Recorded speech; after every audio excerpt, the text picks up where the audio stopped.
Hello students, this class is for class 12 and today we are going to discuss about chemical kinetics. So in today's class we will learn how to find the order of a chemical equation. So let's start the class. See here a chemical equation is given, that is 2a plus b2 is going in or forming 2ab. Okay. Three experimental data are given regarding the concentration of A, one reactant, concentration of B, second reactant, and concentration and reaction rate. Three experimental data, concentration of reactants and reaction rate. We have to find what is the order of this reaction, what is the overall order. So how can we find? So at first we are trying to find the order of the reaction with individual reactants. Okay, take any one reactant. Suppose I am taking the reactant B. So I am first eliminating A and taking the reactant B. So with respect to BC, here the reactant concentration is doubling from 0.50 to 1.00.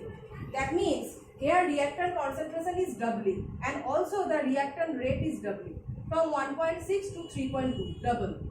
So when reactant concentration is doubling, reaction rate is also doubling. So we can say with the change of the reactant concentration, reaction rate is changing in equal proportion. So we can say if we take the ratio, that is suppose concentration of B2 by concentration of B1 equal to R2 by R1. So second concentration is 1.00 by 0.50. Okay, and reaction rate is eliminating 10 to the power minus 4, it is same. So just writing 3.2 and 1.6. 10 to the power minus 4 cut down and it is same for every case. So see, here if we write that it is N, okay, N is the order of the reaction. When N is the order of the reaction, we don't know what is the order of the reaction, we have to find it. So when N is the order of the reaction, it will go to the power of the concentration of reactants. Okay, so 1.00 by 0.50 to the power N, and it is equal to the reaction rate order. Next, what we are getting, it is 2 to the power 1, that means only 2 means 2 to the power 1. So it is also 2, see, it is also 2. So 2 to the power n equal to 2 to the power 1, we are getting 2 to the power n equal to 2 to the power 1. So n equal to 1. So we can say with respect to B, the order of the reaction is 1. Okay, we have got the order of the reaction with respect to B. Just take the ratio, that is 1.00 by 0.50 to the power n, where n is the order of the reaction. It is equal to the reaction rate, that is R2 by R1, and we are getting the power n as equal to 1. So with respect to B, the order of the reaction is 1. Next, we are trying to find the order of the reaction with respect to A.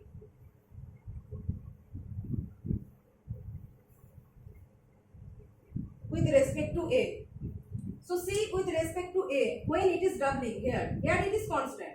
Here concentration of A is constant. Where concentration is constant, we will not consider that experiments.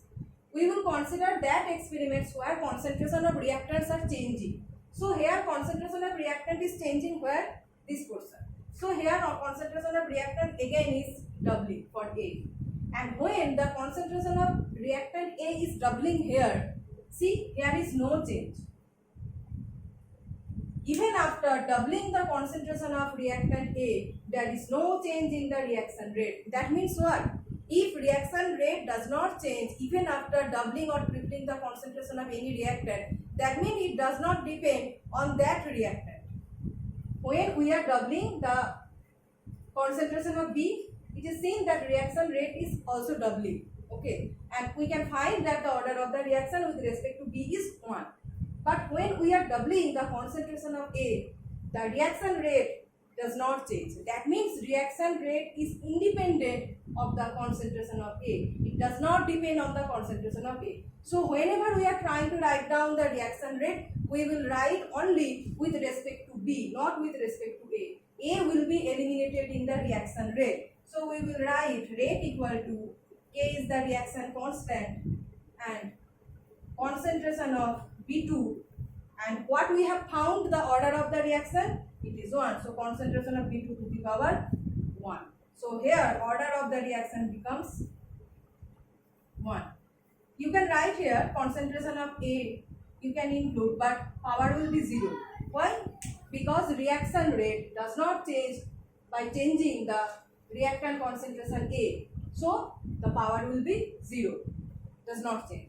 And with respect to B, we have already found that the order is 1.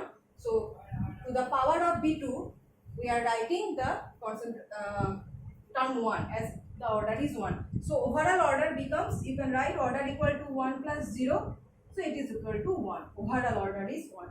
This is the process by applying which we can find the order of any given chemical equation. Experiment number will be given, reactant concentrations and reaction rate will be given. You have to find at first where the reactant concentrations are changing, and where the reaction concentrations are changing, you have to see if the reaction rate is changing or not. If the reaction rate is changing, that means it has some kind of order, and you have to find the order by taking ratio, just as I have shown. But if the reaction rate does not change, you can say that reaction does not depend on that particular reactant, and with that particular reactant the reaction order is 0. Okay. So next is elementary reaction and complex reaction.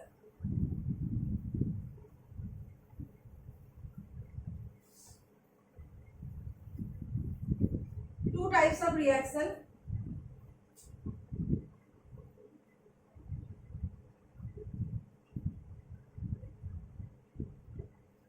Elementary reaction, and second one is complex reaction.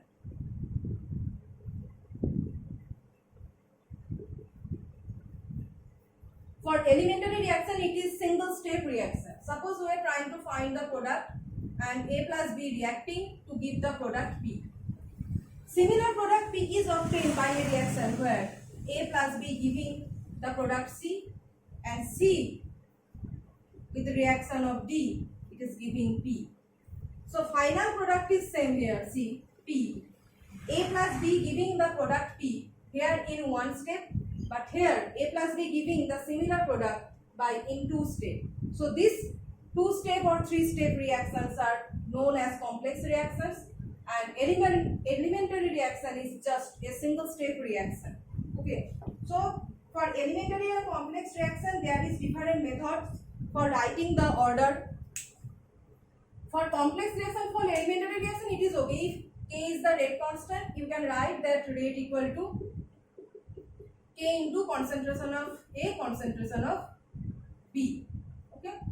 And if any stoichiometric coefficients are given, suppose they are alpha, they are beta, you will write this stoichiometric coefficients to the power, that is to the power alpha to the power beta, like this. That is okay for elementary reaction. But for complex reaction, how you will write the reaction rate and how you will find the order of the reaction. So to write the rate for complex reaction, you have to find which one is the slowest step of the reaction. For every complex reaction, there is one step that is called the slowest step of the reaction.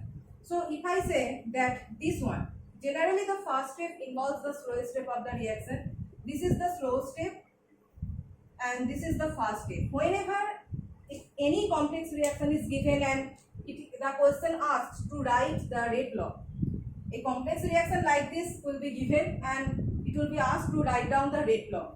Then you will write the rate law just according to the slowest step of the reaction. If this is the slow step, this is the fast step. So in the rate law, for rate we will write, if this is K here, rate constant, K into concentration of A and concentration of B. Eliminate this fast step from the rate equation. Rate equation for a complex reaction will involve only the slowest step. The fast step or the remaining step will not be included in the rate equation of any complex reaction. As rate equation of any complex reaction involves only the slow step. The slow step is called the rate determining step of the reaction.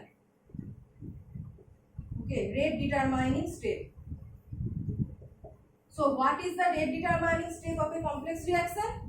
The slowest step of that reaction. If a complex reaction involves 3 steps, 4 steps, we will write the rate equation just by one step. Which one is the slow step? That is this one.